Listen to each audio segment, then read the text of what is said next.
자, 우리가 이제 그래프를 그릴 수 있는 소스 두 번째, 바로 함수의 극대극소인데요. 자, 어렵지 않아요. 증감이랑 이제 연결지어서 극대극소가 바로 뭐냐? 극대값, 극소값이라고도 하죠. 극대값, 극소값, 쏘리. 그래서 이게 값이 다 빠졌다고 보시면 되고요. 두 개를 한 번에 합쳐서 우리는 극값이라고 부릅니다. 과연 그럼 극값은 우리가 도함수에서 어떤 식으로 찾아낼 수 있을 것인가? 라는 걸 또 인지해 볼 수 있겠네요. 자, 그럼 극값이라는 게 뭐냐? 자, 극값이라는 게 바로 이런 느낌인 거예요. 자, 첫 번째, 극대값이다. x는 a에서 y는 fx가 이제 명제로 출발하는 게 제일 심플합니다. 극대값을 갖는다. 극대값을 갖는다. 라고 했을 때 이게 과연 무슨 말이냐면, 자, a 근처에 있는 값이 a마 h고 a 풀 h라고 했을 때 바로 요 주변에 있을 때 fa마 h보다도 fa가 더 크고요. 그 다음에 fa 플러스 h보다도 fa가 더 크대요. 그러니까 무조건 fa가 더 크다는 거죠. 그럼 그림상에서 바로 뭐냐면 x는 a를 기준으로 a마 h하고 a 풀 h 그 주변 상황에서 제일 압도적으로 큰가 2차 함수에서 꼭지점 좌표 같은 느낌이겠죠. 바로 이 지점이 우리가 극대라고 하는 겁니다. 그럼 가만히 들여다보니까 이게 원래 함수의 느낌에서는 얘가 이제 y는 fx 함수의 느낌이잖아요. y는 fx 함수의 느낌에서는 여기에서는 지금 뭐 하고 있죠? 증가하고 있죠. 그 다음에 여기서는 뭐 하고 있죠? 감소하고 있죠. 그러니까 A를 중심으로 증가하다가 감소로 꺾이는구나. 이 지점이 바로 극대값을 갖구나 라는 걸 인지할 수 있고요. 그 다음에 이제 우리가 미분계수의 느낌에서 이걸 찾는다면 증가하고 있는 상태에서는 뭐예요? 프라임이 양수죠. 양수값을 갖다가 갑자기 또 음수값으로 넘어가는 순간이 되겠네요. 그럼 이제 결정이 됐겠죠? 극대값이라는 것은 이제 두 가지의 포지션을 갖는데 y는 fx라는 원래 함수에서의 포지션에서는 증가하다가 감소로 지나가는 그 지점의 찰나가 극대값이 되는 거고, y는 f'x의 관점에서는 바로 플러스의 값을 갖다가 마이너스 값으로 넘어가는 그 찰나가 되는 거죠. 근데 그 순간이 지금 느낌을 보니까 이 지점에서 프라임이 뭐가 되는 느낌이 보이죠? 0이 되는 느낌이 보이네요. 그쵸? 근데 이거는 항상 0이 되는 느낌은 아니라는 걸 우리가 인지하셔야 돼요.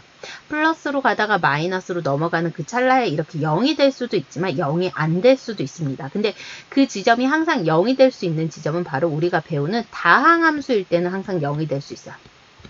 다항함수일 때만, 일 때는 항상 0이 될 수 있지만 그 외에는 안 될 수도 있다는 걸 꼭 인지하셔야 됩니다.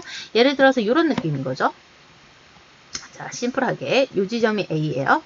자, 그러면 A 플러스 H보다 A 마이너스 H보다 크고 A 플러스 H보다도 크죠. 요 A 지점이 이랬을 때, 여기 지점. 그리고 가만히 보니까 증가하다가 감소하고 있잖아요. 극대값이라고 말해줄 수 있겠죠. 그 접선의 기울기를 봤을 때도 얘는 양수지만, 그죠?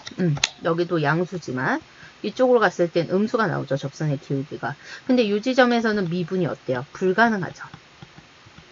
그러니까 미분이 불가능할 때 미분에 대한 값은 안 나오잖아요. 그러니까 프라임이 0이라고도 말해줄 수 없는 거라는 거죠. 그래서 미분이 불가능해도 우리는 이 지점을 뭐라고? 극대라고 말해줄 수 있어요.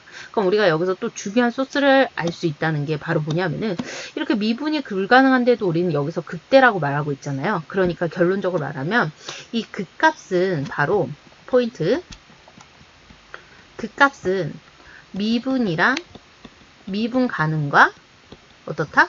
상관이 없다라는 거예요. 극값은 바로 그 지점 근처에서 제일 크냐 아니면 제일 작냐를 뜻하는 거지 미분 가능과는 상관이 없다라는 걸 또 중요하게 인지할 수 있겠네요. 아주 어려운 개념이긴 하죠. 자, 그 다음에 이제 두 번째로 넘어가 볼까요? 자, x는 a에서 바로 y는 fx가 극소값을 갖는다. 자, 이렇게 했을 때 바로 A의 근처에 있는 값을 가지고 우리가 대소 비교를 했을 때 FA마 H, 그죠?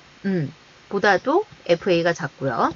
FA 풀 H보다도 FA가 작대요. 그럼 바로 뭐냐면은 그 주변 상황에서 제일 작은 값을 뜻하더라. 그죠? 보이시죠? A마 H보다도 어때요? 작고요. A 풀 H보다도 작죠? 그럼 지금 느낌상 뭐예요? 감소하다가 바로 뭐 하고 있죠? 증가하고 있는 그 지점이죠. 그 감소에서 증가로 바뀌는 그 찰나.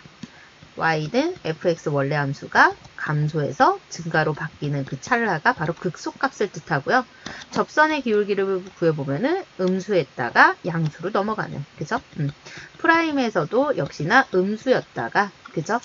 양수로 넘어가는 그 찰나가 바로 극소값이다 라고 생각을 하시면 된다는 거죠. 근데 여기서도 역시나 다항함수일 때는 똑같이 프라임 0이 이렇게 스무스하게 넘어가기 때문에 0이 될 수도 있다는 거예요. 근데 안 될 수도 있다는 거 항상 이런 느낌 생각해 줘야 된다는 거.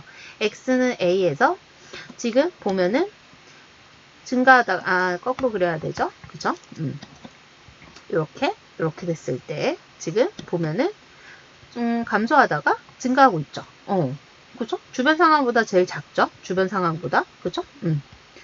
그러면 뭐 극소값이 확실한데, 그럼 접선의 기울기도 볼까요? 음수였다가 양수로 바뀌잖아요. 그러면 이 지점에서 지금 보니까 미분이 불가능하죠. 그러니까 이 지점에 대한 미분의 값은 결정되지 않는 거죠. 단지 우리는 이 지점을 극소값이다 라고는 말해줄 수 있다는 거예요. 그러니까 미분 불가능하고는 전혀 상관이 없더라. 그래서 우리가 왠지 극값은 미분이 가능해야 될 것 같은데 미분 가능하고는 전혀 상관이 없다라는 거 인지할 수 있다는 거죠. 역시나 극대극소도 우리가 증감에 변화되는 상황, 그 다음에 도함수의 부호가 변화되는 상황으로 채취할 수 있다라는 거, 이 두 가지 포인트 같이 갖고 가셔야 되겠네요. 자, 우선은 미분하고는 상관이 없다라는 것도 되게 중요한 이론이지만 본질적인 극값이라는 것은 바로 원래 함수의 증감이 변할 때, 그 다음에 도함수의 부호가 변하는 지점, 변하는 지점에서 우리가 뭘 찾아낼 수 있다? 극값을 찾아낼 수 있다는 걸 알고 계시면 될 것 같네요. 자, 우리는 이제 증감도 배웠고요. 극값도 배웠습니다. 아주 중요한 소수 두 가지를 배운 거죠. 이제 우리는 자신 있게 어떤 함수가 나와도 다 그려낼 수 있다는 거예요. 그래서 우리는 이 두 가지 소수로 3차 함수하고 4차 함수를 한번 그려볼 거예요. 자, 천천히 여기까지 다시 한번 이론적으로 인지하시고요.